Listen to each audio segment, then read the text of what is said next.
His storage proposal is only temporary, and he will listen to other options if it doesn't work. For more information on his homelessness plan, visit 11thdistrict.com. Well, finding places to sleep is just one of the many problems faced by the homeless, and another worry is getting ticketed. Having no money to pay, it becomes that much harder to get off the streets. But over the past year, more than 100 tickets have been stricken from the books, if the homeless work it off. Gil Reyes has details from Pico House. Gil. Well, Yana, here at downtown LA's Pico House, we honor some of the unsung heroes in the battle against homelessness, who, with the help of the LA City Attorney's Office, helped to dismiss, eradicate, throw out hundreds of citations issued to the homeless. And all the homeless have to do is show up and volunteer for community service. Not long ago, Santiago Baizan was overwhelmed with $8,000 in traffic fines. Moving violations, no insurance, no registrations, and no license. That was the first ticket that I got. Tickets he couldn't pay were the least of his worries. Baizan was also homeless, but all that has changed. You know, you're doing okay. I'm doing great. I'm doing awesome. He can thank LA's homeless citation clinics, the homeless visit centers like this one in Sylmar, to have all fines forgiven. The clinics are organized by City Attorney Mike Feuer. We're going to work together to eliminate the impediments to those most basic elements in your life, but you have a role to play. You need to perform community service. In its first year, the clinics have dismissed 347 citations. In exchange, the homeless perform community service. This may include tree plantings, graffiti removal, and street cleanups, with partners like the LA Conservation Corps. Oftentimes, community service with the Corps leads to full-time jobs. We're a prosecutorial office, among many things, but prosecution alone is not always the solution to a serious problem. Feuer, who's making national headlines for a settlement in the Wells Fargo bank account scandal, keeps the focus local today, honoring other community service providers like New Directions, Saban Community Clinic, Chrysalis, the Weingart Center, and Project 180. Project 180 has been one of our longtime partners. One of their folks is now on track for a full-time job for the first time in his life with Goodwill. Thank you, Project 180. Thanks to the Corps, Baizan graduated from college, is living with family, and has an electrician's job lined up later this fall. Be the change that you want to see in the world. It all starts with oneself. At Pico House, I'm Gil Reyes for LA This Week. In the last year, LA's 12 homeless clinics have served nearly 1,300 homeless or formerly homeless individuals. Well, turning now to the city's efforts to move towards 100% clean energy. Rasha Goel has more on a recent groundbreaking motion that may set an energy roadmap for other cities. Fossil fuels are tax, yo, hey, hey, ho, ho. An exciting day at City Hall as the LA City Council passes a motion calling for the LA Department of Water and Power to stop using coal, oil, and natural gas for good.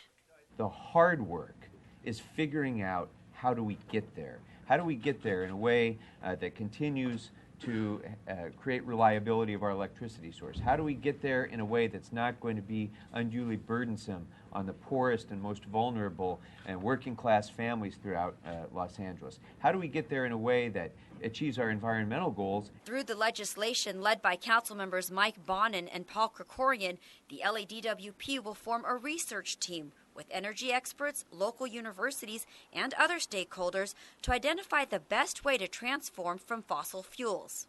We're going to come up with a roadmap, and we will determine what all the roadblocks are on the way to crossing that map, and we're going to, one by one, do the work to remove them. The LADWP will have 90 days to deliver a timeline for the study. Advocates say it's important that the plan covers all angles. We want to make sure that not only do we get to 100% clean energy, but that we do it in an equitable way that creates good jobs, that means that everyone has access to clean energy, which is not the case right now. Officials say as the LADWP is set to consider upgrades to its 100-year-old power system, This is a good time to explore setting up a renewable energy grid. I'm Rasha Goel for LA This Week. The vote makes LA the largest city in the country to explore a 100% clean energy mandate. While the clean energy movement is also heating up in downtown LA, now think of it as an incubator for all the clean and green technologies that'll be created in the future. LA stands to be at the forefront of clean and green as it opens the new La Kretz Innovation Campus. Anna Marcos is on hand to take a look around. Anna. Yana, this replica of a house is completely off the grid. There is no electric power. It runs on solar and battery power, and it is completely automated. Here's an example. Watch the lights. Alexa, turn on the house lights. Everything here, the appliances, the lights, are all run on command. It is one of the visions of the future here at the La Kretz Innovation Campus. No electric power? No, it wouldn't need any. It would get it from the solar panels. LA is aiming high with its clean and green dreams. The new La Kretz Innovation Campus will be the hub for clean technologies. Startup companies will create and hatch new inventions here. The partnership between the DWP and the LA Clean Tech Incubator, a nonprofit group, will help guide Angelenos to the green economy of the future. This is an incubating space for new companies that are making the world greener, addressing climate change, dealing with water and the drought, and making sure that we have better supply of clean energy because we want the jobs of the future to be in LA. Crazy ideas become reality here. Water harvested from the air? They're working on it. Energy generated from almond shells? You bet. It's here. We actually take in waste from California, and there's a lot of agricultural waste that is not used right now, and we're turning it into clean electricity. Actually, almond shells from California are right now powering this building. And the creators hope this innovation hub just keeps growing. We've had 60 companies with us, but in the future, I think we're going to have 500, 5,000 companies. I mean, we're going to build a clean tech corridor. We're going to make the city into a green economy. By the way, that fully automated house that's off the grid, you can convert your own home sweet home. The price tag, about $50,000. But worry not. LADWP is waiting with all kinds of rebates for those looking to make their homes, lifestyles, and appliances clean and green. I'm Anna Marcos for LA This Week.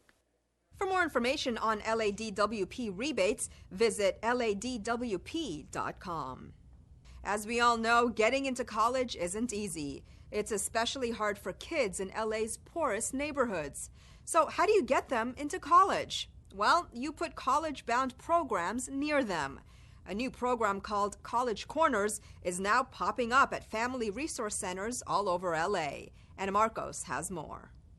Angel Andrade is getting an extra boost as he applies for college. What I want to study is social work. I like working, I want to work with kids and, just help them perfect themselves. It's because, I was helped, and I like how the people that helped me, made me progress. Andrade is one of the many college-bound students who are finding extra support at so-called College Corners, which help students in disadvantaged neighborhoods. I just really want something different because my mom was a housekeeper and she still is, so she supported me for whatever I want to do right now. So you want to do better? Yeah, I want to do better, yeah. City leaders kicked off the program just in time for college application season. The College Corners program helps students apply for college and financial aid, get orientations and tours of campuses they're interested in, and just receive all-around help navigating the higher education maze. That irrespective of who you are and where you come from, the color of your skin or your legal status, every single child in this room and those who live in South LA and East LA and Pacoima and Crenshaw, they deserve dignity and respect, and they deserve access and opportunity to higher education. Books, college applications, computers, SAT practice sheets. There will be 16 of these College Corners at family resource centers all over LA. Many kids, I have a daughter who just finished high school 2 years ago, and a lot of kids that could go to college and need the services don't get it. Who wants $1 million? Raise your hand if you want $1 million. All right. And then Mayor Eric Garcetti issued a jackpot of a challenge to the aspiring college students. If you graduate from college, you'll earn $1 million more in your life than if you don't. It seems that just added a little extra motivation to help these kids strive for higher education. I'm Anna Marcos for LA This Week. For more information on various sources of cash for college, visit www.lacashforcollege.org. Well, her father was brutally beaten by LAPD officers, but that hasn't stopped the daughter of Rodney King from helping the department build bridges with communities. Gil Reyes has more from Police Dialogue Days. It was the first viral video of police aggression before viral video was even a term. The 1991 videotaped beating of Rodney King helped tarnish the department's good guy image. 25 years later, King's daughter, Laura, offers her opinion. I mean, with any profession, there's good and bad in every profession, not just the police department. I have personal friends that are in law enforcement, and they're great people. Laura King stands alongside the LAPD during Police Dialogue Days, open conversation between officers and the minority communities they serve. The guests are at-risk youth from the LA Conservation Corps. One of the main concerns is that they don't trust police. They feel like if they encounter a police officer that they should perhaps run, which is a very dangerous thing to do, that they should resist. And then we tell them what our fears is, whether, when we're stopping a car, we don't know who's in the car, we don't know what they have, what just happened. The acquittal of the officers in the King beating sparked outrage in the black community, resulting in the 1992 LA riots. The federal government later convicted 2 of the officers. Reforms at the LAPD soon followed. King also received a $3.8 million settlement. He passed away in 2012. Despite the incident, Laura King holds no grudges. Now a peace activist, she sympathizes with the tough work police do. They're doing their job. It's frustrating, too, because you don't always get people that cooperate. Officers admit they have things to work on as well. You lose that touch of being patient, and so I'd like to gain that back. I'm just to sit down and be able to just fully, actively listen to what someone is telling me rather than reacting without knowing everything. Corps member Nicholas Boyd says relations would also improve if more people let go of the past. If people continue to just keep thinking like that, or all police is corrupted, or just police is corrupted, then, everyone is going to keep going off of their emotions when something else happens to someone else. Since we all live together, I don't understand why we can't figure out solutions together. From Police Dialogue Days, I'm Gil Reyes for LA This Week. The LA Conservation Corps hosted the event. The Corps offers at-risk youth second chances with jobs preserving the environment. Well, do you take your kids to school? A lot of us do. With buses, drivers, kids, and bikes on the street, it can get a little chaotic and dangerous. That's why about 200 schools across Los Angeles took part in a safety event that's now being celebrated nationwide. Rasha Goel was there. Caitlin Jure is among the many students joining her principal to celebrate National Walk to School Day at Esperanza Elementary School. As a regular walker, she knows one of the most important rules. I need to be careful to look both ways before I walk the street. Students and officials gathered at 7th Street and Alvarado near MacArthur Park and walked about 3 blocks to their school on Little Street.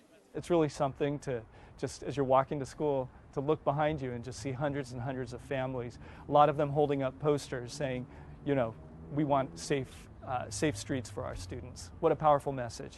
It's the first time the school is celebrating this national event, which promotes walking and safety, but one that will be continued as a tradition.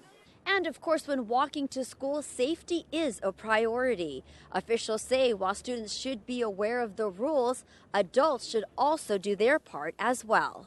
As much as you want your son or your daughter to make sure they look both ways, really it's on us as parents to take our time. There's nothing that's worth injuring somebody while you're driving. So take your time, slow down, pay attention, be focused, and be aware that there are more and more students walking and biking to school. Some hope that walking today will also help bring about changes needed near the school. We've been trying really hard to get a crossing guard over here on this corner, right here, Little and 7th, because the cars just come around the corner and they don't stop, and so the kids, we're dodging. But hopes are that these kinds of events will help spread the message of safety for not only kids and their parents, but drivers as well.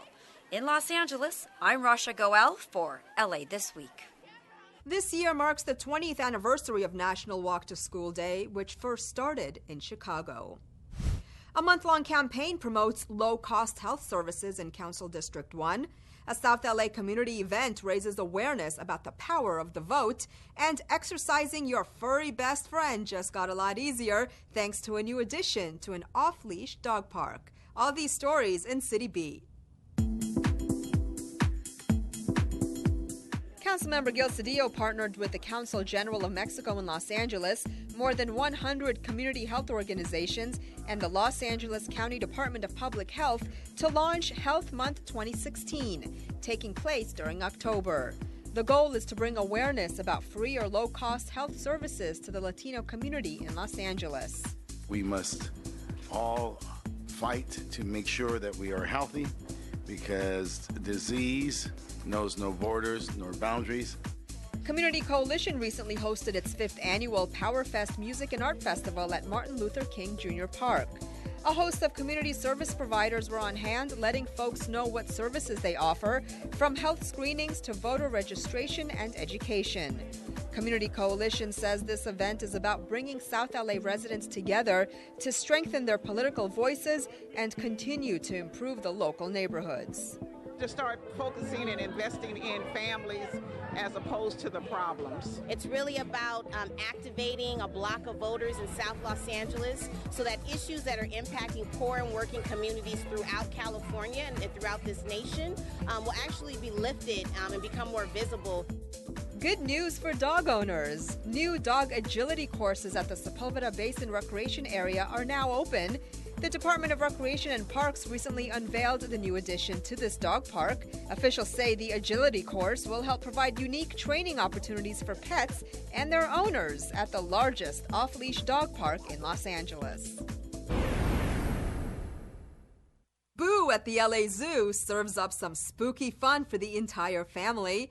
Strut your mutt while helping raise funds for animal charities, and a Victorian-era tradition comes alive. Or does it? All this in this week's Things to Do.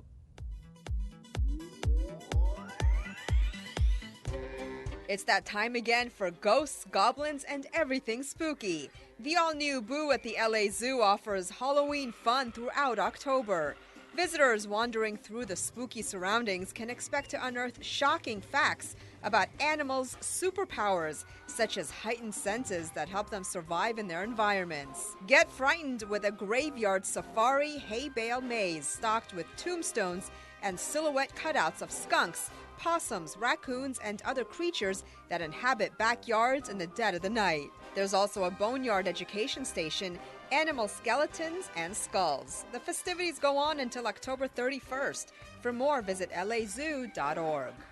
And here's your chance to spend some quality time with your best bud. The Best Friends Animal Society hosts Strut Your Mutt, the fundraising walk and festival that helps raise money for local animal welfare organizations in cities around the country. So leash up your pup, unleash that inner athlete, and join the fun.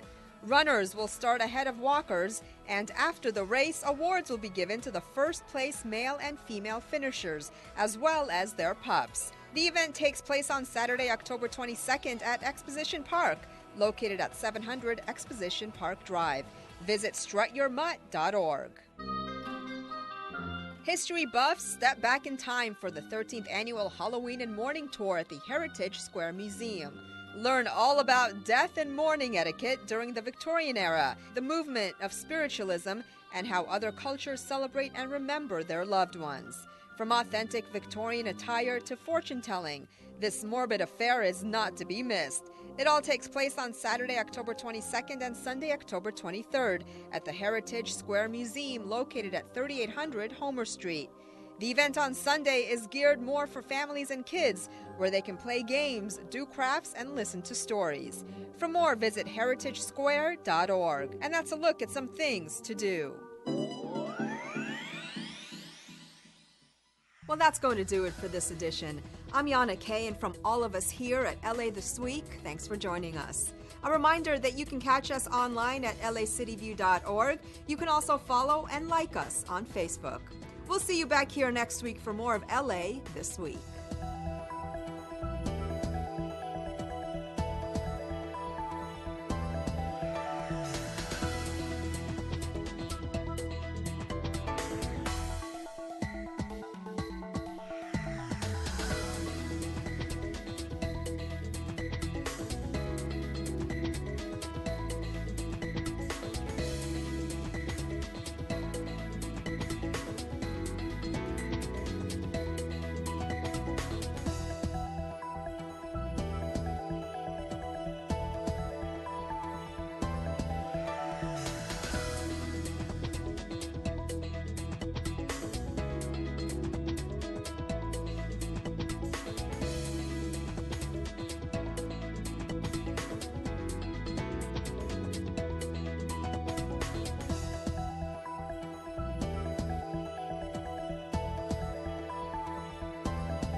A single ember that escapes from a wildfire can travel more than a mile. You can't control where that ember will land, only what happens when it does. Get Fire Adapted now at fireadapted.org.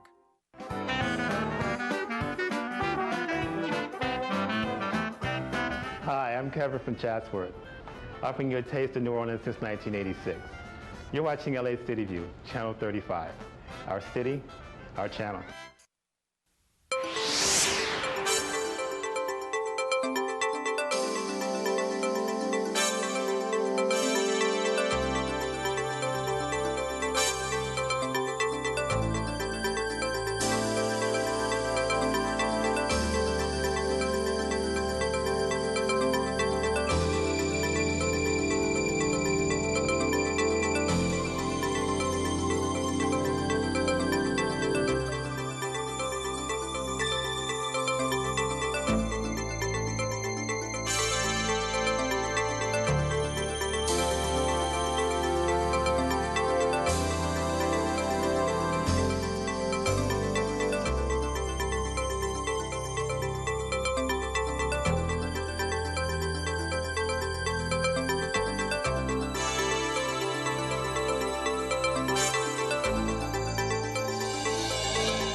Members, if you're in your offices, please report to the council chamber so that we can begin our work for today. We're at a fair quorum.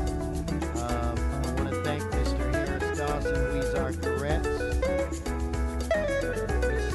Martinez, and Mr. Rue.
Mr. Herman, stop.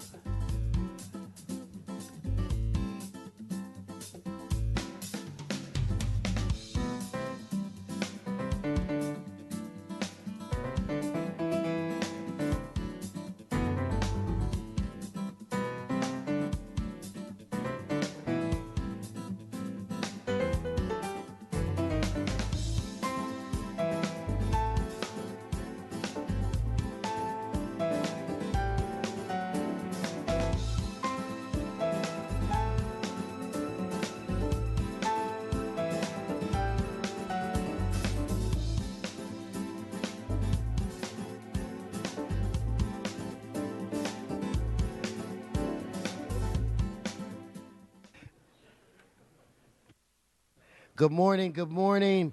Shh. If everybody would please take their seat. Today is Tuesday, October 18th. I want to welcome you to City Hall, the Los Angeles City Council meeting. This council meets every Tuesday, Wednesday, and Friday at 10 a.m. Public is welcome. Madam Clerk, we have a quorum. Would you please call the roll? Blumenfield, Bonin, Buscaino, Cedillo, Englander, Harris Dawson, Weezar Koretz, Krikorian, Martinez, O'Farrell, Price, Rue, Wesson. 10 members present and a quorum, Mr. President. Okay, first order of business. Approval of the minutes. Mr. Koretz moves. Ms. Martinez seconds. Next. Commendatory resolutions for approval. Mr. Bonin moves. Mr. Harris Dawson second. That brings us where? Mr. President, today is Tuesday and time for the flag salute. Why don't we all rise for our flag salute? Will be led today by Mr. Paul Koretz. Oh, please put your hand over your heart. Ready, begin. I pledge allegiance to the flag of the United States of America and to the republic for which it stands, one nation, under God, indivisible, with liberty and justice for all.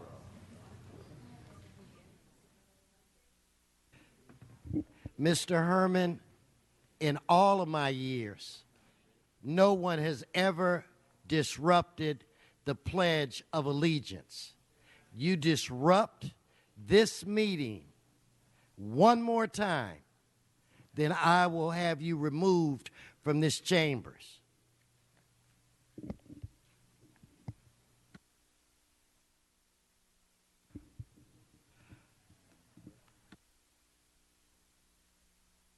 Let's go through the agenda. Items 1 and 2 are items noticed for public hearing. Cards? Cards on item 1. Okay, let's vote on 2. Let's open the roll, close the roll, tabulate the vote. 10 ayes. Continue. Items 3 through 12 are items for which public hearings have been held. Specials, members, specials. Let's prepare to vote on these items. Let's open the roll, close the roll, tabulate the vote. 10 ayes. Forthwith on 5 per Mr. Buscaino. Madam Clerk, please continue. Items 13 through 18 are items for which public hearings have not been held. 10 votes are required for consideration. Okay, so without objection, those items are now before this body. Do you have cards? Yes, there are cards on all items except for item 17. Okay, then let's vote on item 17. I did not hear you, Mr. Buscaino. I'd like to continue item number 17 for 1 week, Mr. President. Okay, so Thank we you so will much. continue that item until October 25th, Madam Clerk. Does that work? Correct, that's 1 week. Okay, so that brings us where? That takes council back to presentations or items called special. Okay.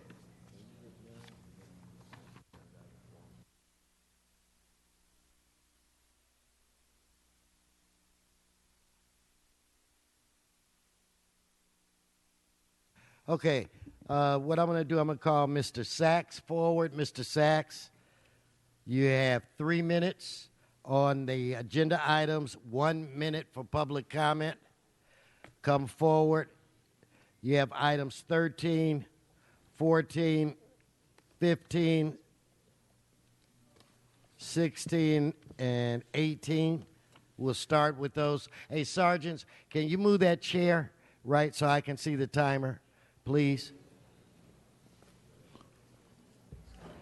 Okay, we start out with 3 minutes, and you must stay on the items 1 minute, no more than 1 minute per item. Thank you. Good morning, Arnold Sachs. Item 13 refers to code enforcement inspection. So again, I bring up the point that you had a court case that the city lost for failure to adhere to ADA compliance in some buildings that the city didn't even build, they just allocated funds for.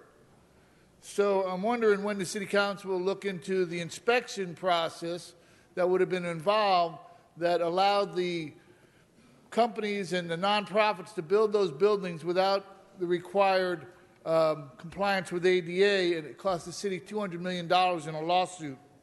I'm sure I'll see that on the agenda if I live long enough to be 199.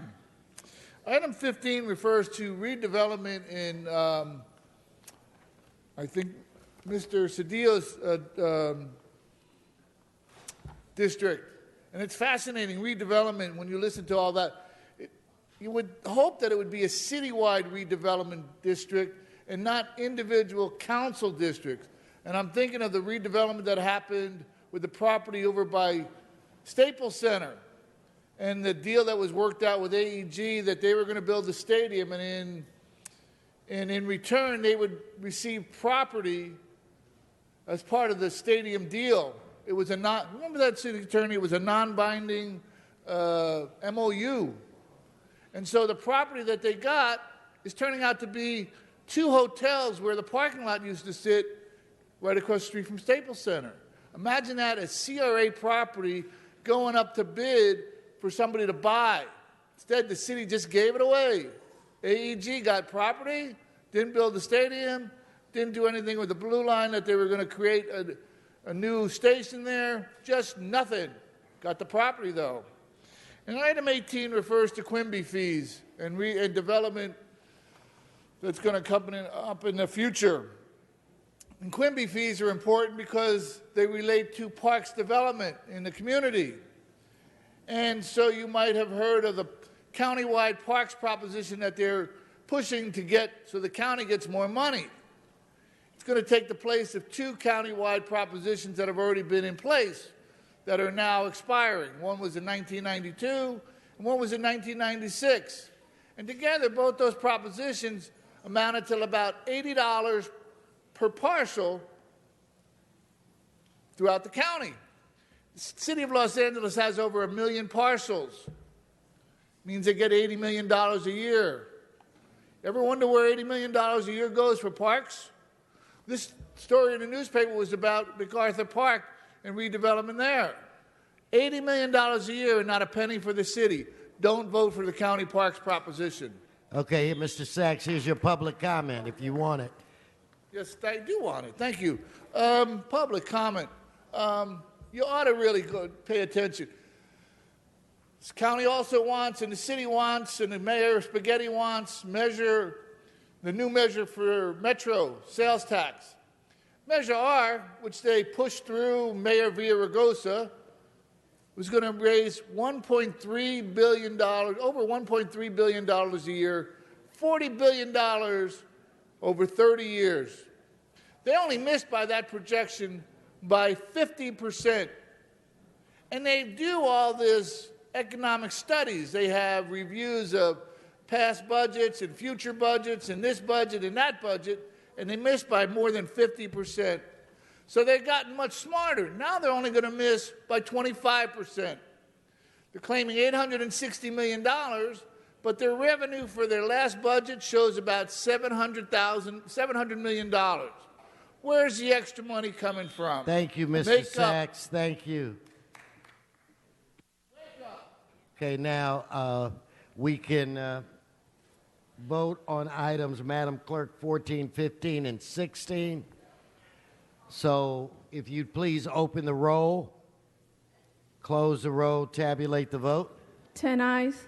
Mr. Walsh, items 1, 13, 18, and your public comment.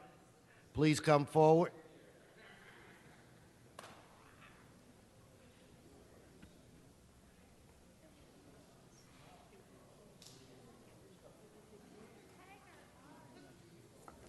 John Walsh, blogging at HollywoodHighlands.org, tweeting at Hollywood Dams. Number 1, this is a CVS Caremark Pharmacy.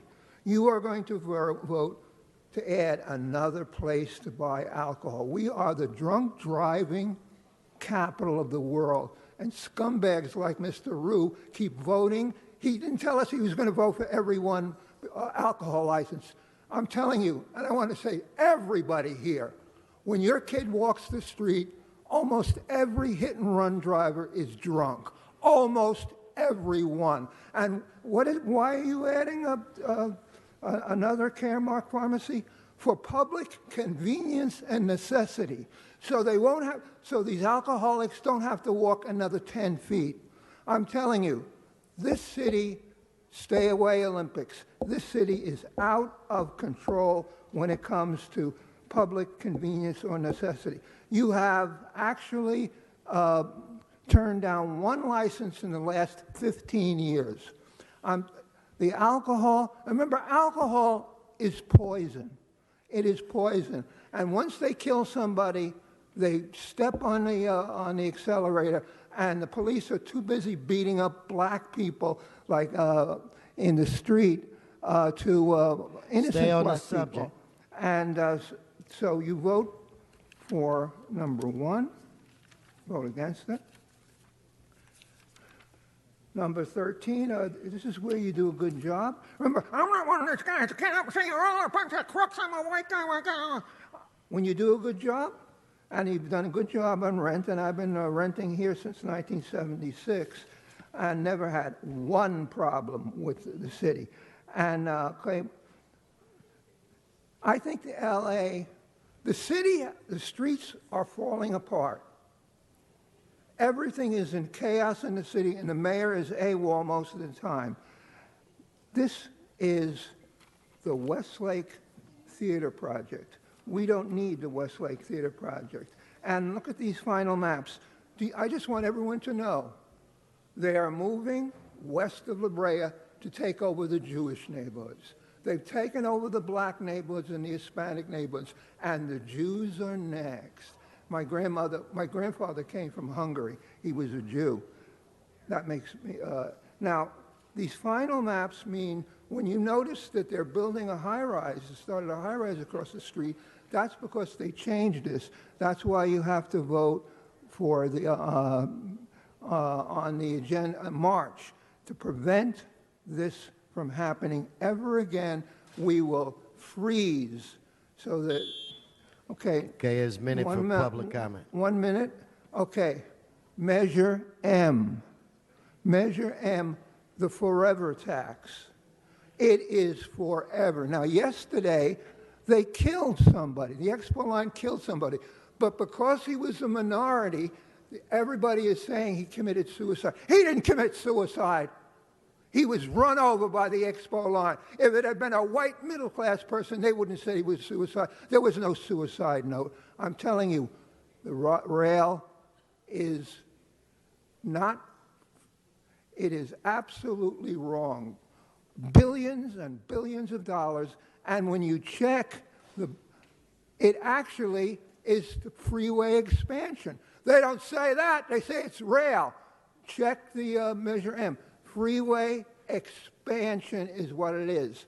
I'm telling you right now, and vote no on the half-cent forever tax. Infinity, HollywoodHighlands.org. Thank you. Thank you. Okay, Mr. Herman, items 1, 13, 18, and public comment. No more than 1 minute per agenda item. Thank you, Mr. Chair Puppet. I, too, am a puppet, and I'm against the convenience and necessity of alcoholism. Hey, Joe, why don't you sit down, because I have a real good portion to talk about alcoholism. It fucks up your community. It really does. Go to Joe Busciano's community off of Wilmington and Imperial. Joe Busciano has a lovely site for all you to see regarding alcoholism and drugs. Now going into item 5. You take over, Herman, the puppet. Well, since we're talking about parking, I'd like to advise the city of Los Angeles why you discriminate. Item 5, you have to, we already voted on that, Mr. Herman. You have What to number, go to item 13. Master? You have to go to item 13. Item 13 for the master. Talking about rent escrow. Am I right, my little nigga? Am I right? Because I know what it's like to live in this goddamn street. I know what it's like to live in horrible conditions, inhabitable conditions, motherfucker. Take over, Mr. B. And I, like a little bear, know what it's like to suffer from the atrocities brought by the city of Los Angeles to rape me from my housing. What about that Hugo Rossiter who kicked my ass out of my house in 2008? That motherfucker. But I'm going to stay on topic because, after all, I'm just a puppet like the rest of you chumbags. So, bring the mic down. Bring the mic down to my level, Herbie. I still got 1 minute and 16 seconds, Herbie. And because of CD 13 at 205 North Lakeshore Terrace, I find this inhabitable. Inhabitable. Yeah, that's the word. It's very difficult for me to speak under these masks because, like the rest of you politicians... Speak on the item. You're on item 18. Yeah, I'm talking about REAP. Don't you get it? You're on item 18. 13. You're finished with REAP. You're on item 18, Mr. Herman. Okay, don't get upset, Herbie. I don't want you to have an aneurysm. Thank you. You're off the subject. Now he goes to his general public comment. Okay, stop his time. Give him 1 minute. You are on general public comment. Now that I got your attention, you And white- don't yell into the I'm microphone. yelling at the mic. Don't yell into the This microphone. is America. Unconstitutional violations of the ADA for parking violations in the city of Los Angeles, Herb. And I got a lot to say on behalf of the public. Fuck you and your parking arrangements at USC, 1500 Soto, Lot 0. And what about El Pueblo, Lot 5, 7011 North Alameda Street? Fuck all of you for your restrictions on parking. Any person can park at a qualified, disabled, universal sign. Stop discriminating, stop being a racist, and stop being a biased asshole. Let people park in the city. We didn't want meters. You dumb motherfuckers wanted them for the money. Vote no on Measure M. Vote no on anything for schools, because as you know, Weezer says charter schools are good. Thank you. Your time's expired. Thank you. Thank you. Thank you. Okay, now, don't disrupt the meeting anymore. Okay, now let's vote on items 1, 13, and 18. Madam Clerk, if you please open the roll, close the roll, tabulate the vote. 10 ayes. That brings us where? That takes council to presentations. Okay, Mr. Weezer, are you ready with your presentation? Okay, the floor is yours.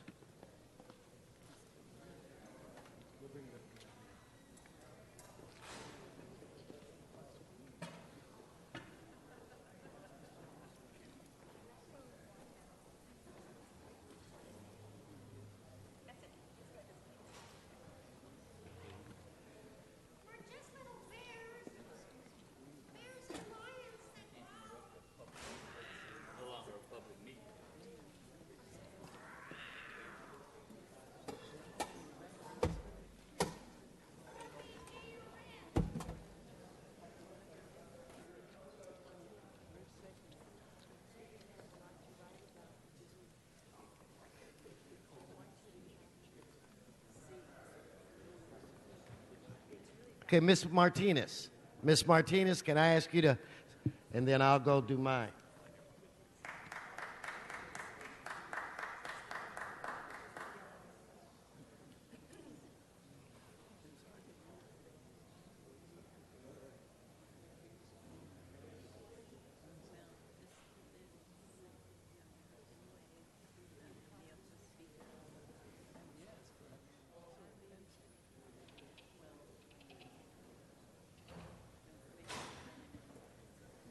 Mr. President, the floor is yours.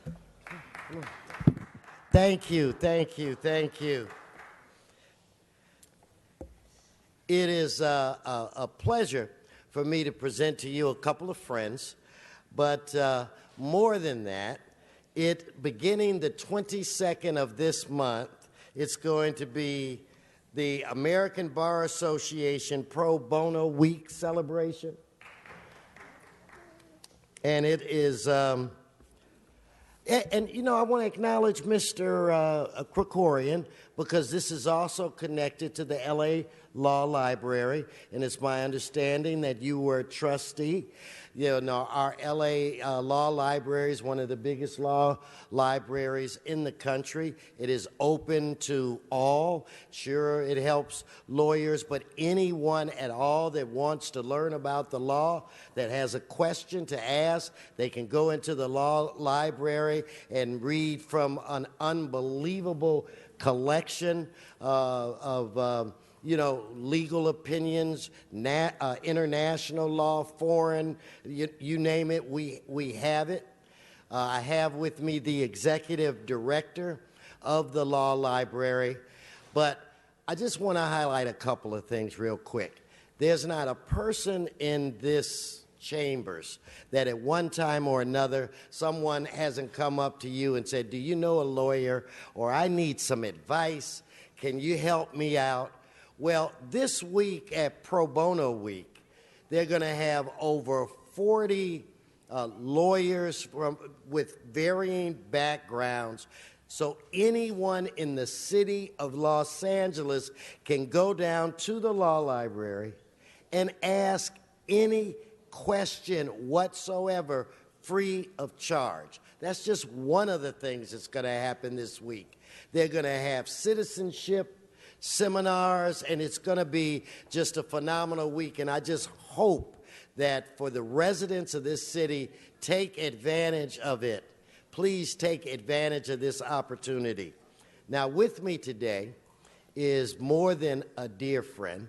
She's a former neighbor, former council person from the great city of Culver City, former mayor from the city of Culver City, and that's my dear friend, Sandy Levin. Would you give her a round of applause? Give Sandy a round.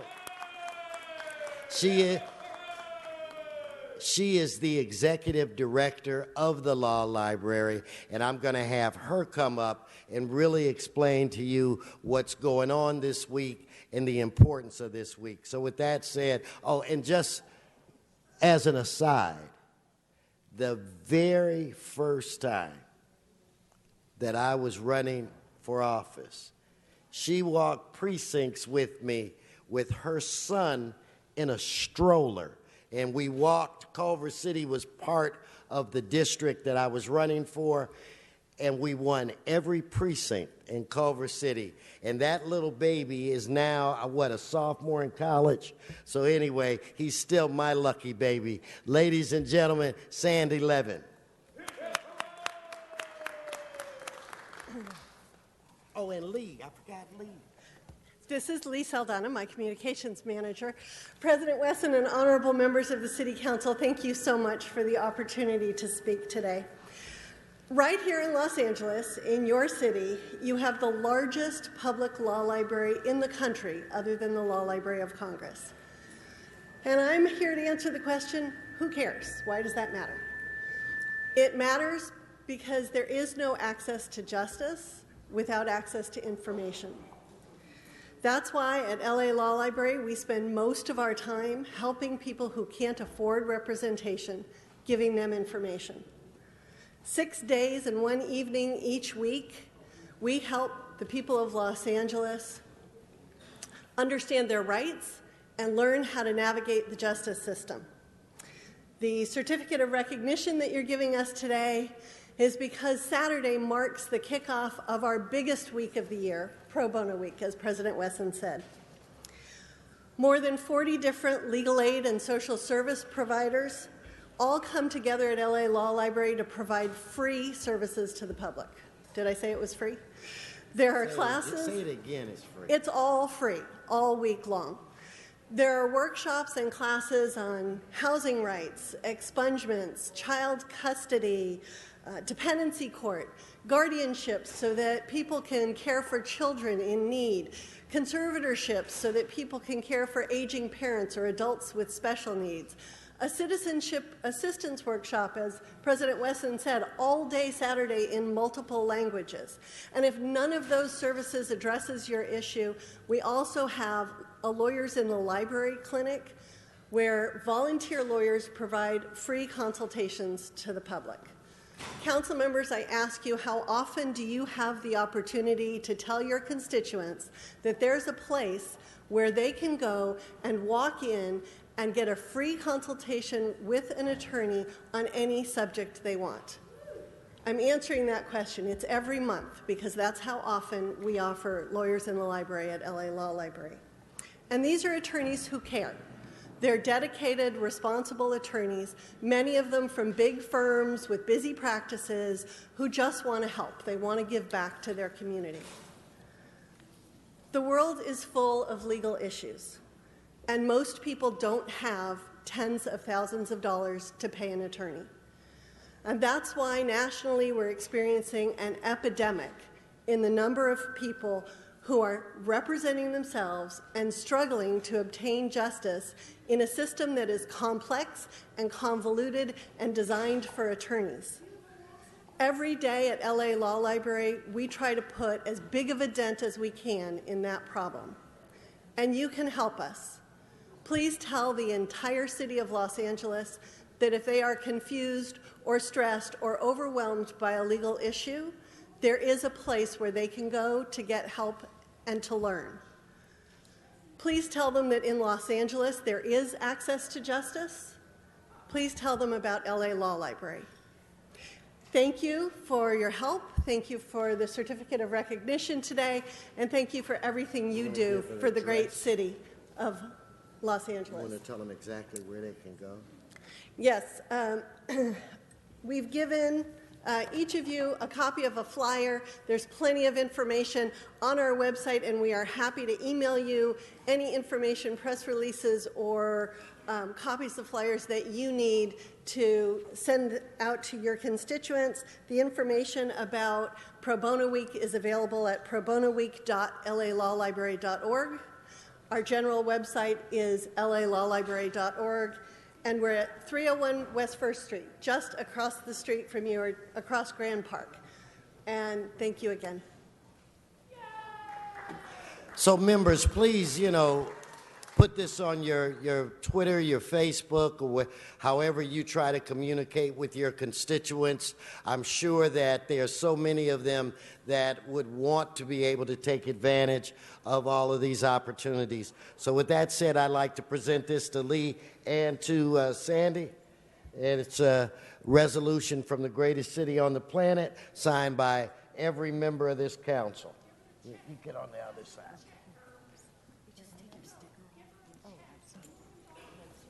Madam President, tell him quit disrupting the presentation. He should be removed. Mr. Herman, Sergeants, can you please remove Mr. Herman from council chambers? Thank you. Thank you. Thank you. And he's being removed for... Mr. Herman, you're done. Please get up. Make your way back outside the council chambers, please. Members, we're going to move on to a public comment. First speaker. For the record, Madam President, Mr. Herman is still yelling out as the sergeants are greeting him. Thank you very much. Thank you, Mr. Herman. You're done. Have a good day. First Mr. Herman.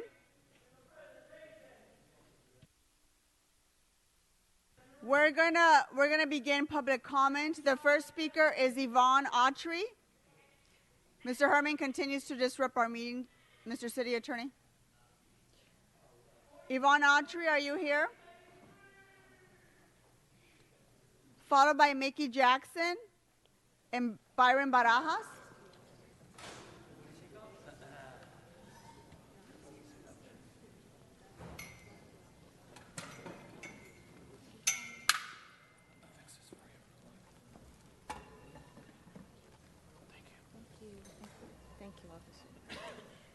Yes, good morning. Last week, again, for the record, 1 minute is not enough to state a complete comment without sounding incoherent or as if we're rambling. You're curtailing and you're diminishing our public comment in favor of your control, greater control over the populace, and I object to that. To expose the fact that more black women are not only being murdered by police officers and Hispanic immigrants that I believe are commissioned either by counterintelligence, I don't know if they're white supremacist Jewish people in this extermination of black people. A police officer made an indecent proposal, offered to show me his power tool, which was indecent. It was not appropriate. I did not give him any reason to do that. I was calling about an animal in distress. And I believe that these women, the abuse of women, black women and other women, is being covered up. It's a misogynistic type of abuse and attack on women, not just homeless women, but black women that are single as well. And this is for the record. I would have gone to the police commissioners, but they were not. Ms. Autry, you're out of time. Thank you so much. The next speaker is Mickey Jackson, followed by Byron Barajas.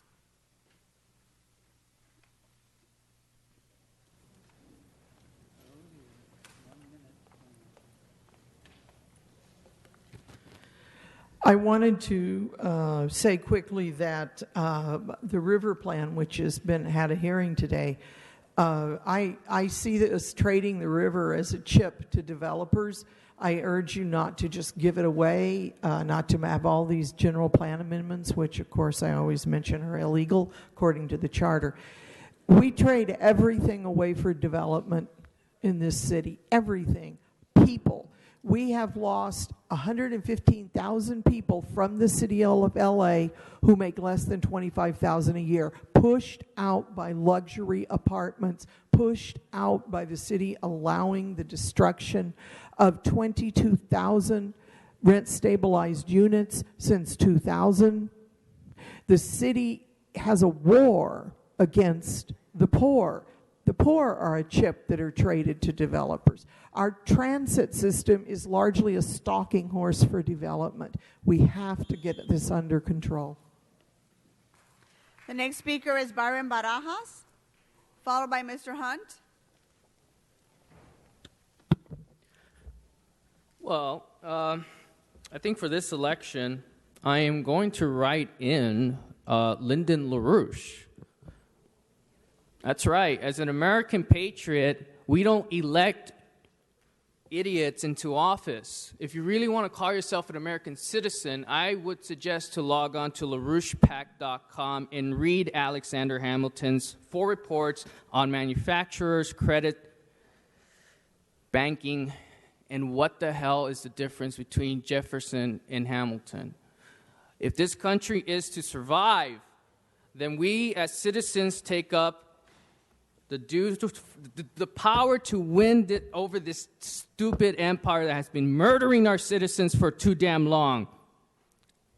And if you really want to see what the problem is, look inside yourselves, because that's where it begins. And I don't blame anyone but myself if I fail. Next speaker is Mr. Hunt, followed by Carl McCrary. That is the Red Chief Hunt. Whoever fucked up this goddamn meeting by giving public comment and reducing the minimum comment time to 1 minute is fucked up. You guys are total jackasses. This is a public meeting. Comes for the public to speak. Whenever you reduce somebody's time, you guys become jackasses. Little Seymour over there, you look at me, because you the president of this bullshit, and you done came down here and fucked it up from 2004 to goddamn 2016. This used to be a good meeting. The public used to come down here to want to see us, not to want to come down here to be one of you motherfuckers. You guys represent the people. The people don't represent you. Just jackasses. I mean, anybody who fuck up public comment in their 2 minutes are jackasses. So if you fit that category, trust me, I'm going to correct this bullshit. Thank you very much. Our next speaker is Carl McCrary.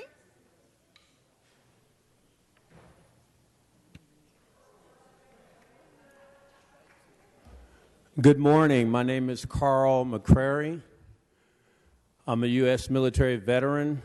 I'm the CEO of Heroes Rescue Mission. I was just awarded Veteran of the Year by Assembly Member Adrian Nazarian. We have a youth program, thank you. We have a youth program called Young Heroes Leadership Academy. We graduated 32 kids last year from Plummer Elementary. This year we have 2 schools. I've been mostly paying out of pocket as a small nonprofit. I need the city to back this program up. Parents from different schools are requesting this program. It's an outstanding program. Self-defense training and more. LA Unified School District, I have to pay them right now $2,200 a month. I'm asking that you have those fees eliminated so that I can continue the program. Also, who do I see for a follow-up on this information? You need to depend on what office you want to speak to. They can speak to you at the roll, but we cannot go back and forth during public comment. Who can I speak to? I'm sorry? The sergeant's going to let you know. Thank you. I want to welcome our Speaker Emeritus, Bob Hertzberg, is in council chambers. Mr. Hertzberg.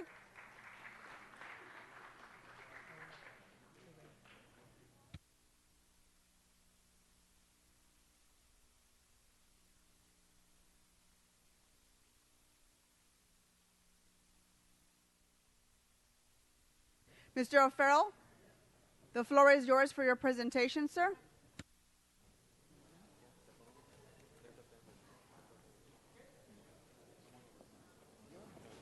Happy birthday. Mine was yesterday. Yeah, great. Thank you, Madam President, and good morning, colleagues. So Los Angeles is known as a city of great architecture, from our Beaux Arts era, Sullivan-esque style buildings to our great Art Deco buildings of the 20s, 30s, and early 40s, to our internationalist style, and finally to our mid-century architecture. Such famous architects as Rudolf Schindler, Frank Lloyd Wright, Pierre Koenig, John Lautner, Alan E. Morris all have significant structures sprinkled throughout neighborhoods across the city of Los Angeles. And primary among all of those names is one of our greatest mid-century architects of all, and that is Richard Neutra.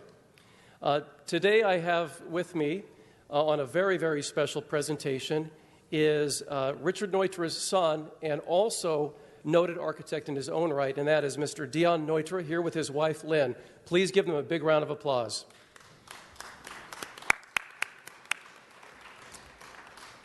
So Richard Neutra and his son, Dion Neutra, are known throughout Silver Lake. We have the highest concentration of Neutra homes just east of Silver Lake Reservoir that have helped define the urban fabric in Silver Lake and well beyond. You know, mid-century has never been more popular than it is right now, and it is such a cultural value to Los Angeles. You know, mid-century modern is all the rage at this time. It's because it has a lasting and enduring effect in art and architecture. So I'd like to take this opportunity to recognize Dion Neutra, who still lives in a Neutra house that he and his father built right there in Silver Lake. Dion Neutra has formed from the former Neutra office building on Glendale Boulevard, the Neutra Institute Museum of Silver Lake, an art gallery, community room, and little theater. Now, after 16 years as a city monument and at 66 years of stewardship, it's entering a new phase. Neutra architecture is about restoring people to historic relationships to nature and its various elements, a reference to the philosophy of the firm to place man in relationship to nature. I've happened to have the pleasure of working with Dion and his wife Lynn for many years and couldn't be more proud to celebrate Dion's great works on his 90th birthday. How about a big round of applause for Dion and his 90th birthday, which was marked on October 8th, a fellow Libran, so no wonder we hit it off, of Dion Neutra and the continuation of his efforts of the past 85 years of his residency in Silver Lake. And I'd also like to acknowledge Dion for his continuing contributions to the building and enrichment of the city of Los Angeles, which continue today through his efforts to showcase the art and culture of Silver Lake and his activism and evolvement. And I'd like to have Dion say a few words. Thank you so much, Mitch. You're welcome. Speak right into the mic. Yeah, thank you, ladies and gentlemen. Thank you for this opportunity. As Mitch has mentioned, you're looking at an icon. I've lived in Silver Lake longer than anybody else since 1932, going on now 85 years, 60 of them as a licensed architect, 25 living on Neutra Place. I'm working on a book called 9 Decades in Silver Lake. I describe over 20 positions that I've taken during this long time regarding important issues for my community. Stay tuned. During this time, I've been concerned with the ongoing degradation of this lake, the most important intervention of which I'd like to focus on this occasion. Citing a savings of $20 million, the DWP dumped $1 million worth of water to the ocean and drained the lake and to construct their bypass pipeline down the center of this lake, leaving the community 18 months of dry hole to look at. The implication 2 years ago was, at that time in that period at that end of that period, the lake would again be filled up, and promptly. At a recent meeting at Marshall High School, we heard for the first time a suggestion of refilling starting in January using a groundwater well with an 8-inch pipe. This would take about 2 years to fill this lake. I ask your body to demand that the DWP honor its original premise, save $2 million less, and fill this lake in 2 months using a 66-inch pipeline instead of obfuscation and more delays. They can create an open access manhole in this big line, and we can enjoy geyser action for a couple of months. This dent in the potable water supply will hardly be noticed in the face of a wet winter. This is a city monument. The community has suffered long enough. The microenvironment is affected along with property values. Stop this obfuscation. Give us back our lake, and fast. And by the way, refill to 453, not 10 or 15 feet lower than they would like us to accept, with ugly banks exposed. Mitch and David, please follow up and create a declaration for this council to vote on. I will leave you copies of my speech. Thank you again for this honor. Enjoy this day.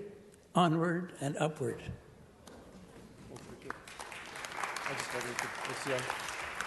A copy for you. Okay, thank you. So Dion is never a man who has been reluctant to let us know exactly how he feels. I can tell you, Dion, that Silver Lake Reservoir is going to have water back in it. It's going to be better than ever before. We're focusing on its short-term improvement with water going back in beginning in May. And it's going to take. It'll be January. No. Let's not argue. There's work going on. The project, the bypass project, has to be completed before water goes back in, and it will go back in. And we're focusing on short-term and long-term future of the reservoir, and the future for the reservoir is bright. 2 months. All right. All right. So there we have it. Again, happy birthday, Dion Neutra, and congratulations. Thank you. Thank you. Come on in, man. Oh, let's take this off for you. There we go. That's a good idea. Yeah. Great. You got it?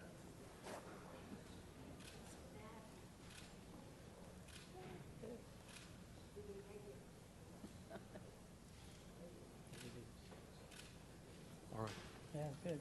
There you go. So we'll take this back, William? Okay, great. Thank you. There's that. Move that back again. You keep that. Okay.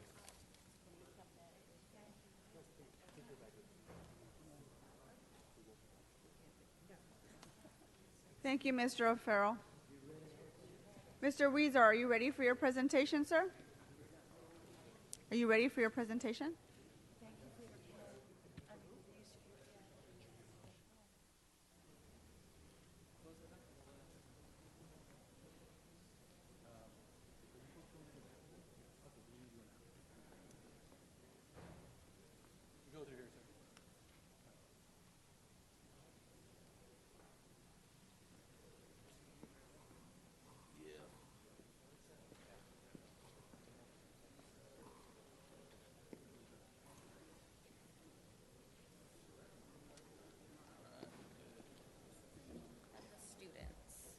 Am I introducing them? You don't have to introduce them, you can just say.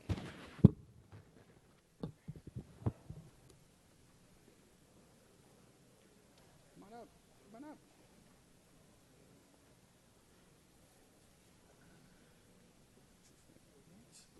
How are you? How are you? Good to see you. You adopted a dog from our council president 7 years ago. You still here? It's live, right? Thank you, Bailey. Thank you so much. Hello, how are you? Thank you. Welcome.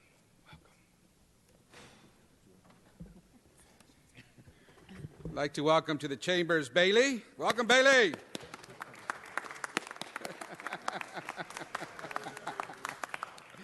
And on behalf of Councilmember Price, myself, and the entire City Council, it is my great pleasure to welcome the wonderful Los Angeles Kings organization to City Hall as we recognize them on their golden anniversary, 50 years representing the City of Los Angeles.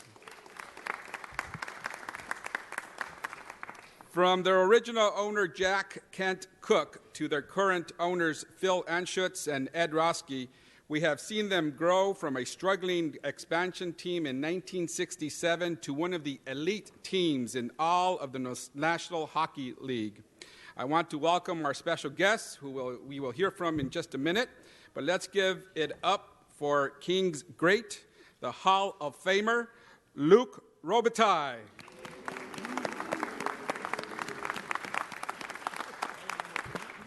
That was a false alarm, Luke. We'll call you up right now. We also have Alan Hostrup with the YMCA.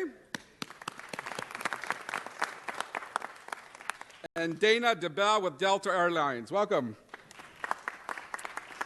And we also have with us the president and CEO of AEG, Dan Beckerman. LA Kings COO, Kelly Cheeseman. And LA Kings Vice President of the Kings Care Foundation, Jennifer Pope. Welcome. Jennifer Pope. Must be great walking around with the last name like Pope, you know. And now, before we hear from our friends here, a little history about the Kings. Over the past 5 years, they have reached the summit and thrilled us all, winning not one, but 2 Stanley Cup championships. They certainly have come a long way from their first season, where they played games in the Long Beach Arena, the Los Angeles Sports Arena, rest in peace, and the fabulous Forum. Welcome back, Forum. Some of you might get that, others might not. Today, they consistently play to sellout crowds at Staples Center with more than 18,000 of the most loyal and passionate fans you will find anywhere in the country. And I know they're passionate because my chief of staff, Paul Habib, is one of those passionate fans. And over the course of the past half-century of hockey, they have treated us to many incredible memories. When Los Angeles hosted the 1981 All-Star Game, it featured the famous Triple Crown line of Marcel Dion, Dave Taylor, and Charlie Simmer. In 1988, they made international headlines by trading for Wayne Gretzky, considered by many to be the greatest hockey player of all time. Over the next several years, they would capture the imagination of this city.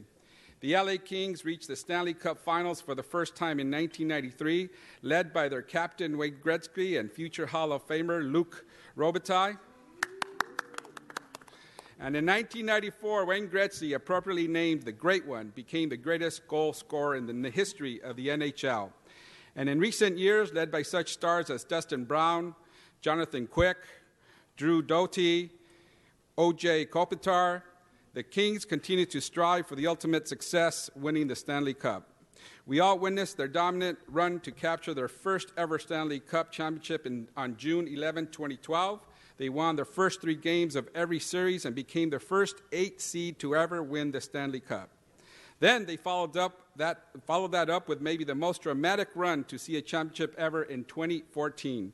They came back from being down 3 games to none in the first series, roaring back to win 4 straight games. And they became the first team to ever win 3 straight game 7s on the road. They clinched the cup with a dramatic double overtime goal by Alec Martinez and set off a party and a parade like none other here in the city of LA. The Kings have a wonderful history and have treated us to many legends. They have retired the jerseys of 6 former players. 19 players that have played for the LA Kings have been inducted into the Hockey Hall of Fame. And one of those players is here with us, Luc Robitaille. Another false alarm. Bob Miller and Nick Nixon, their 2 longtime television and radio play-by-play announcers, are also in the Hall of Fame. And this year, the Los Angeles Kings will help celebrate their golden anniversary by hosting the 2017 NHL All-Star Game here in LA. But for all their dedication and success on the ice, the LA Kings have just as much commitment to being pillars of the community. The LA Kings formed the Kings Care Foundation in 1996, and since that time, the LA Kings and Kings Care Foundation have donated more than $8 million in monetary in-kind support to local organizations. That's amazing. Thank you very much. And today, along with their partners, the Kings have a special announcement about how they're going to add to that figure and do more during the special Golden Anniversary season. So now I would like to introduce our first speaker for today, Hall of Famer Luc Robitaille.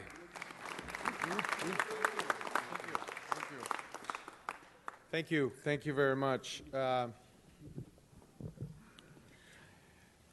see Mr. Blumenfield's not here. I might ask for a little favor that we'd like Bailey to go sit at his seat and take a nice picture for our team for later, just for if that's okay with all you guys. We'll show Mr. Blumenfield how work gets done. Just don't press any buttons. You might You're pass going some to new feel right laws. at home with Mr. Bonin. Mr. Bonin, are you a fan? Okay, it's a step up. All right, you got great job, Bailey. Take the day off. All right. Very nice. Yeah, we only got a minute, so we got to hurry. Just want to say thank you very much. I mean, it is our 50th year, and winning championship has been great. But what's really important for our organization is going outside in the community. And just this past weekend, we had our big opener, and we had the opportunity to bring our original team from 50 years ago, and it was really neat to see them on the ice. And then Gretzky came, and we had the Triple Crown line and so forth. And then Saturday, I know you guys met Jennifer Pope, and with her group, we did an event with Children's Hospital Los Angeles, and we raised over $4 million. So it was a very great event and very special. As an organization, we made a commitment with our players to make a difference in this great city of ours.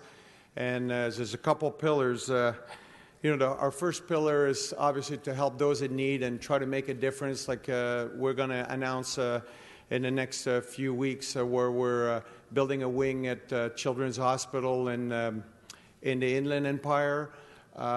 We're going outside the community. During the All-Star Game, we're going to do when you hear our Forever 50, we're going to do 50 events around the city where we're trying to make a difference, whether it's cleaning up the beach or working with Habitat for Humanity and so forth. But one of the big partnerships that we have is we're really happy to partner with our YMCA and our great partner at Delta Airline, where we're going to get hockey sticks in over 5,000 kids' hands. And we think that could really make a big difference. Hockey is a great game. It's about team, and you cannot be a good hockey player without being a great teammate. So we want to teach those values, get kids a little bit outside and play. In Canada, we always talk that everybody thinks we only played hockey on the ice in the winter, but we actually played more ball hockey up on the street or in the schoolyard. So that's kind of the way we played the game, and we learned to play the game. So we hope to teach that to a lot of kids. And our number the next few years over 25,000. So we're going to keep pushing and try to make an impact in the community. And what you guys support out there, it certainly has been great for us. So thank you very much. I think, no, I'm not missing anything right now. Am I the one introducing our next speaker? Oh, you got him? Okay, no, I'll let the professional do it. But thank you very much for your support, guys. We really appreciate it. And hope to see you all at the All-Star Game. All right, Luke. Mr. Wesson, you might recognize this guy, not only from being a great hockey player, but about 7 years ago, he adopted one of your adopted dogs here. And how's the dog doing? How's he doing? Dog's doing great. He's a little bit overweight, but he's doing great. Now, I would also like to introduce President and CEO of the Los Angeles YMCA, Alan Hostrup. Thank you. Honorable members of the Los Angeles City Council, thanks for letting us come in today and celebrate overall. I'm joined here at the podium with the chairman of the board of the YMCA of Metropolitan Los Angeles, a native Angelino, Mr. Mark Helm. Mark is a senior partner with the law firm of Munger, Tolles, Olson right here in downtown Los Angeles. We're also joined by a number of Y kids, teens, and kids overall, and many of our staff have joined us. Great day for the Los Angeles Y, a great day for Los Angeles in general. So recently I learned, because of his humanitarian efforts, Luc Robitaille was invited to the Vatican to meet Pope Francis. What impressed me, however, was Luc and his wife asked friends and family through social media if they had anyone they knew of in special need of prayers. They intended to gather the names, their stories, and present them to the Pope. An act of such compassion speaks volumes of a person. Leading by example, as the team's president, it's no wonder the LA Kings are not only champions on the ice, but truly champions in our community. We at the LAY could not be more excited about this partnership and are delighted to share this great news of this partnership with all of our Angelino members. We have about 500,000 members of the LAY. About 100,000 of them are children and teens. And we're also grateful for the partnership with Delta. And we're doing things with kids. Luke mentioned with sticks overall. But, you know, sports is really the tool we use to attract kids to the invaluable lessons of teamwork and sportsmanship, hard work, and fair play.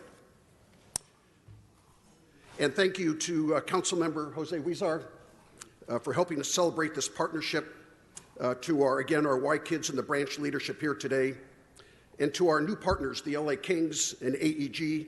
Congratulations on the extraordinary 50 years that you've had here in Los Angeles. We couldn't be more delighted to have you as a partner. We're going to work hard at it to represent you and us. And here's to a couple more Stanley Cup championships over the next 50 years. Go Kings. Go Kings.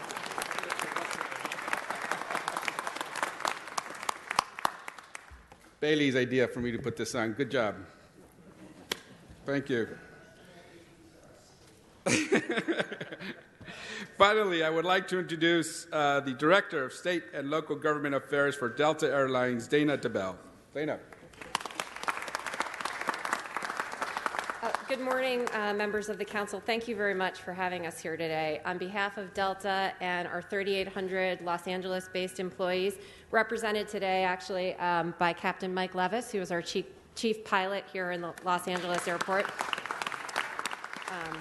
We are so proud of our partnership with the LA Kings, such a storied franchise here in Los Angeles, and our partnership with the YMCA, who every day is out in the communities doing good and working to make the lives better of the people of the County of Los Angeles.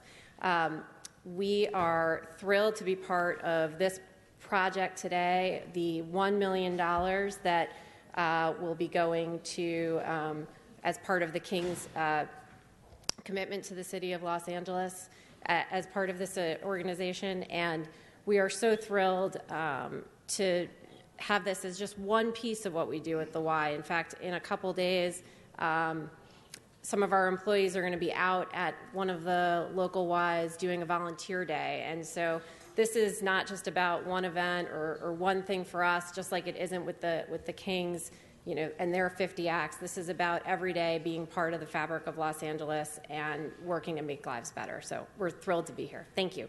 Thank you very much. Thank you. So with today's announcement, we are not only celebrating the 50th anniversary of the great Kings here in the city of LA, but they have pledged $1 million in the past to Children's Hospital Los Angeles, Camp Ronald McDonald, and Discover Cube Los Angeles. And today, they are announcing another $1 million to the YMCA. Thank you very, very much.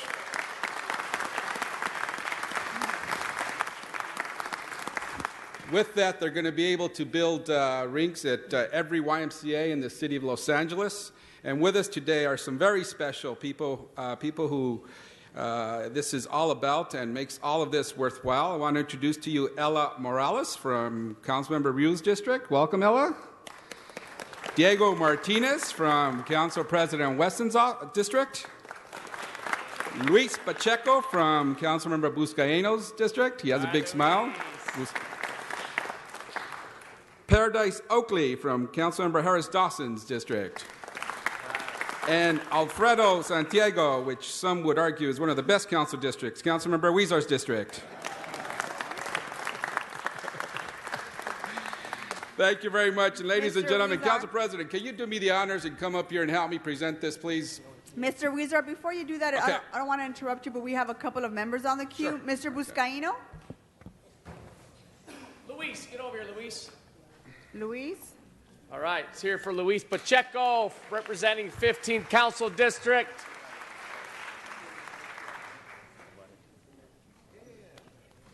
I want to recognize first our colleague, Jose Huizar, Thank you, Jose, for bringing in the Kings and celebrating 50 years here in the city of Los Angeles. The Kings have been the Kings on ice, but they've also have been the Kings in our community, whether it's through the Children's Hospital, YMCA, our LA Harbor Boys and Girls Clubs, or even celebrating and recognizing the importance of STEM education. Most recently, they were at Dana Middle School, really focusing on the STEAM education there at Dana and putting hockey sticks in the hands of our youth throughout the city of Los Angeles. So we want to recognize you for your contributions to our city, both on and off the ice. And most importantly, you, the LA Kings, have ignited this city with Stanley Cup championships. And you've shown the world that even with our forecasts of 74 and sunny, that the LA Kings hockey is always in season in the city of Los Angeles. Congratulations. We love you. Thank you for your commitment to our community. And thank you to everyone in the Kings organization. God bless you. Thank you very much. All right. Mr. Koretz? Oh, gosh, Joe said everything I wanted to say, and he said it better. So thank you, Joe. Yes, sir, but you have the jersey on. I do have a jersey on. And I have it on because I can say one thing that probably nobody else can say here. I'm probably the only person that went to games 50 years ago, the year that the Kings came here. I know some of you couldn't say that because you're not even 50 years old, so I know I'm safe. The Kings have been an amazing team. I loved the Kings in the early years when Rogie Vachon was the goalie. I believe the best goalie in the history of the NHL. And when you had the party, I was put on one of the bad buses that didn't have any current players, so I was forced to sit next to Rogie Vachon. So that was the high point of my sports watching life. The Kings are a great team, but even greater is all the amazing things that they do for the community, as Mr. Buscaino outlined. So we not only appreciate the greatness of the Kings as a team, but we really appreciate all the amazing things that you do in the community. And I and my daughter particularly is very involved in Children's Hospital, and we all appreciate the great things that the Kings do there as well. So thank you so much. Thank you, Mr. Koretz. That concludes our members on the queue. Mr. Weezer? Thank you very much, Madam President. I think our mayor is the only person that could get away with mentioning that this is a big deal. Very nice. I love it. Very, very nice. Did you say something like that? Yeah. Similar. If I say it, it's all over the news, right? He's a cool guy, though. So with that, I'd love to present this to the Los Angeles Kings for their 50 years here in the city of Los Angeles. May they bring back more Stanley Cups and continue the great tradition. Congratulations.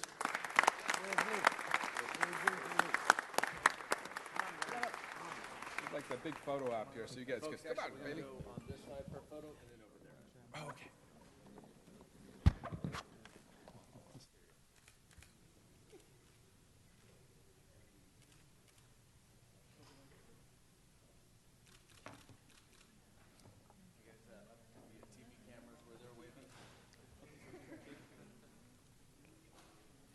Congratulations once again. Bailey, you're welcome to come back and sit at Mr. Blumenfield's seat anytime you want.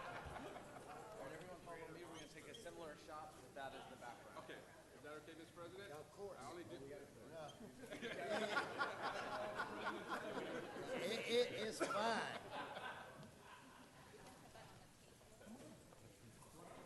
On the table?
Okay, members, we're going to continue our meeting.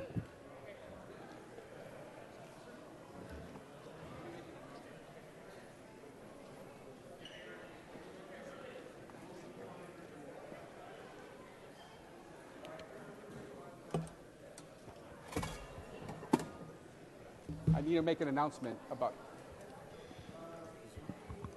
Madam President, just wanted to announce that after council, council members and the public's invited to go on the Spring Street steps. We have a made-up rink there, and you could play against either Luke or one of your students from your from your district. Either way, come out and have fun. There's food and what? Food. There's plenty of food. Thank you, Mr. Weezer. Madam Clerk, what's before us? Council has motions for posting and referral. Posted and referred. Members, are there any announcements? Mr. O'Farrell? Thank you, Madam President. I just want to remind everyone who is paying attention that the last day to register to vote in California is Monday. Monday, October 24th is the last day you can register to vote in California. If you haven't done so yet, please do. This election counts, and we urge everyone to register to vote and exercise your right. Thank you, Madam President. Thank you, Mr. O'Farrell. We also want to wish Mr. O'Farrell a happy birthday. Happy birthday to you, sir. It was your birthday yesterday. Thank you.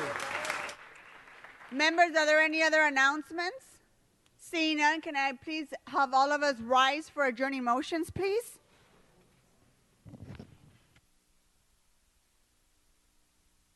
Members of the audience, can you please rise? We're doing adjourning motions.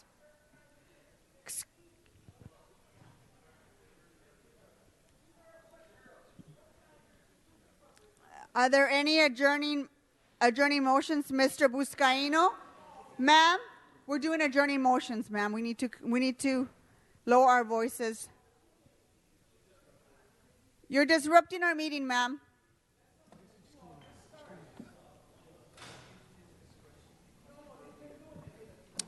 Madam President, if I may ask members of our city family to join me in this adjourning motion, I ask that we rise in memory of Emmanuel Boger, born September 20th, 1986, San Diego, California. He grew up in Orange County and moved to Los Angeles as a young professional when he began working for the city of Los Angeles with the Department of Public Works and the Bureau of Contract Administration. He attended Orangewood Academy High School and graduated with a bachelor's degree in finance at Concordia University. And during his brief 6 months working for our city, Manny openly expressed his love and gratitude to his many friends and family that he found a meaningful job that gave him an opportunity to serve his community. And some of his colleagues are with us here before you.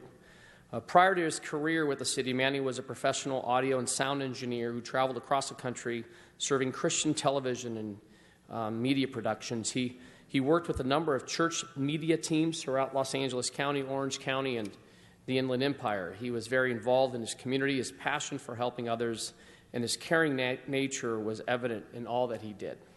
He was involved in many nonprofit groups like Welcome Home Christian Ministries, Grandma's House of Hope, 100 Black Men of Orange County, and the Sickle Cell Foundation of Orange County. Sadly, Manny was in a tragic car accident on September 23rd and passed away at the young age of 30. He enjoyed making music, sound engineering, gardening, reading, and golf. He and his fiancée, Ming Hsu, they were both making plans for getting married and raising a family together. He's survived by his mother and father, Anthony and Paris Boger, his brother Dylan, his grandparents, uncles and aunts, many cousins and second cousins and foster brothers and sisters. And if you'd like to help with funeral arrangements, please go to the GoFundMe.com/Manny Boger. The family still needs about $5,000 to put him to rest. We are deeply saddened to hear the loss of one of our own city family members in such a young age. May he rest in peace, and to the Boger family, our thoughts and prayers are with you. Thank you, Madam President. Thank you very much, Mr. Buscaino. Any other adjourning motions? Seeing none, our meeting is adjourned. Thank you.